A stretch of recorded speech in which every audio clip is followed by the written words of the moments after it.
Indicator इस तरह आपके लिए इंडिकेटर वगैरह भी कोई नहीं है। और अल्लाह ना करे कि आप रोड पे जा रहे हो, अगर आपको फ़ायदा मतलब एक्सीडेंट होता है तो आपको नुकसान होगा, हेड इंजरी आएगी। और आपको आपने क्यों नहीं पहना, क्या वजह?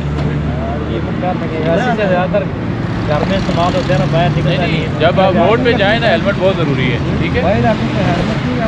ये जरूर लेके आते हैं, हेलमेट के बगैर तो नहीं हमारे पास नहीं है।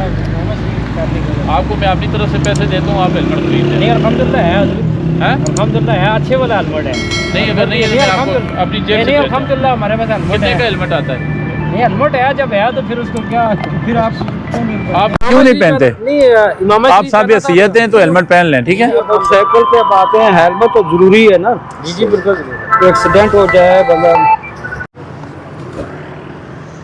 आ जाए भाई, आ जाए, क्योंकि आपने काले शीशे लगाए हुए हैं।